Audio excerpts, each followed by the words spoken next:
to 7 billion people 10 vaccines, because they are predicting in another 8 to 14 years' time, there could be more pandemics for a variety of reasons. It could be much more virulent, it could take out a whole lot of population. It will not stay with us if you're continuing… if everybody starts living in high-rise apartments without being in contact with the ground and start living like lab rats, protected from everything.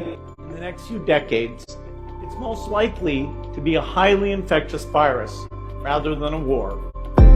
It's not fair to compare this to Spanish flu or the bubonic plagues, the Black Death of the past, because it's not that virulent. It's mild, just teasing us.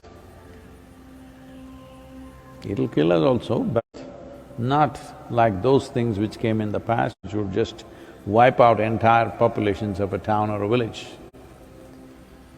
It's a different kind, this'll hurt us in a different way. So being judicious, being cautious, being precautious in our activity, we can come on top of it. But till now, whenever these kind of viruses happen in the past, we never found a solution. It just happened over a period of time. Well, either the virus mutated into a milder strain of its own, or we developed an immunity over a period of time and we came out on top of it. But we never really found an actual solution that all these things that are being touted as vaccine is going to come in 2 months' time, in 3 months' time, such things have not happened. Not that it should not happen this time, but already as we know there are over 10 strains of it. How are we going to do vaccines? How are we going to… even if we make a vaccine, how are we going to administer it to 7 billion people, 10 vaccines? That's going to be a lot of work by itself. So, the only way is to enhance our immune system. In India, we've just moved away from the land only in the last 25–30 years ago. This benefit is still there with us. It will not stay with us if you're continuing… if everybody starts living in high-rise apartments without being in contact with the ground and start living like lab rats, protected from everything, well, our immunity also will go down. But I think we still have this advantage. But right now, what can I do to boost my immunity? As I said, it's not an overnight solution, but in a period of time, you can do this. Well, let me talk about very common things available. Neem is available almost right across the country except in the mountainous places. Daily consumption of neem leaves. Turmeric is anyway available. Now, they are making what is called as nano-turmeric, where the absorption rate is way higher than the normal turmeric, which also greatly enhances your immune system. If you soak the gooseberry or the amla in honey overnight, along with some broken pepper, black pepper or green pepper. Green pepper I'm saying for those of you who are in other countries, green pepper does not mean chili. We mean to say raw pepper. The peppercorn, when it's raw, which you might not have seen in most parts of the world, here it's common for us, it's available. So, soak it in honey and every day about 3 spoons, 3 times a day. It works best, all these things work best when you're on an empty stomach, that's the first thing that you take. If you do these things, you can see a significant increase in your immune system. I would say in 4 to 8 weeks, one can see significant betterment of one's immune system. There are yogic practices which are hard to teach, but right now, just doing a chant and doing Isha Kriya, this will also enhance your immune system. Let this be very clear that this is not treatment for coronavirus, nor is it a prevention. I did my chant, so I go and do irresponsible things, it's not going to work like that.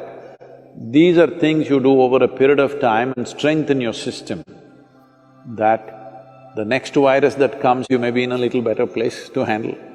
That is if you're there. Yes, don't take this lightly. Do not take this lightly. Right now, it is a challenge for every one of us to stay alive through this period. That's what it means. Do not think it's some remote thing that happens to somebody else in China or Italy. Right now, if you stay alive through these 6 to 8 months, that means we have handled this responsibly. If every one of us stay alive, that means we are good. We have lived consciously and responsibly, that's what it means. The only way is to behave socially in a responsible manner. This is the way forward, and it's a new world, at least for the next 1 or 2 years. It is going to be a different world than what we have lived in. Many things are being done. One aspect is to bring to your notice, especially those of you who are in United States.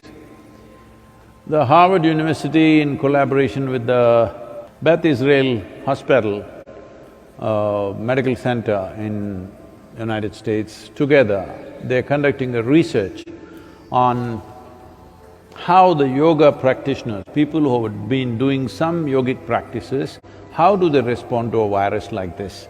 What is their resilience? Are they surviving better?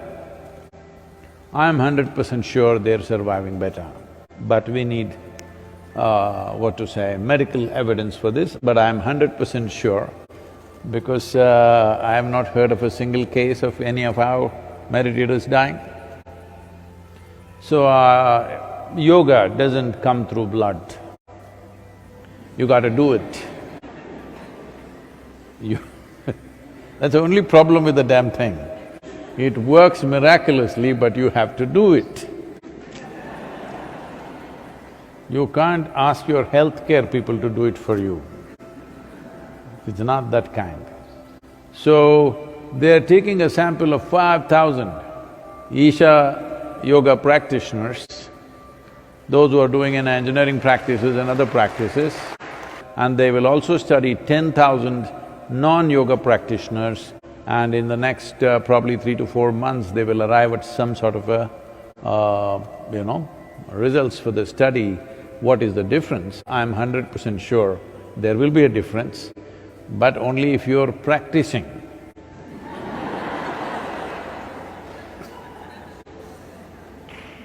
Because this is going to be important.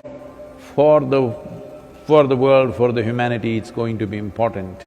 Because they are predicting in another 8 to 14 years' time, there could be more pandemics for a variety of reasons. Some predictions are there. These are scientific calculations by looking at certain things, certain trends that are happening in the world. They say in another 8 to 14 years, there will be another pandemic. And that may be… we don't know what kind it will be. It could be much more virulent, it could take out a whole lot of population. If anything kills over 10 million people in the next few decades, it's most likely to be a highly infectious virus rather than a war. But we've actually invested very little in a system to stop an epidemic. But before then, we must see that whole population is doing yoga.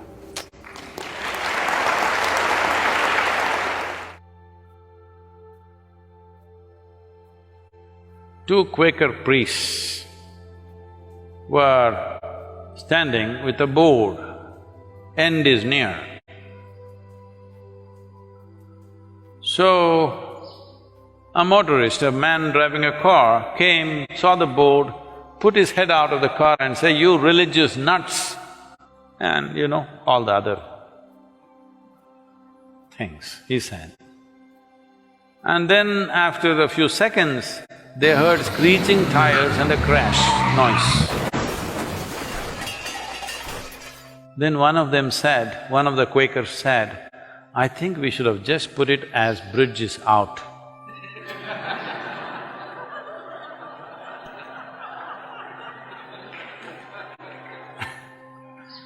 So we are just saying, behave responsibly, this will pass, but you want to say end is near. No, end is not near. The world's population is not going to get wiped out.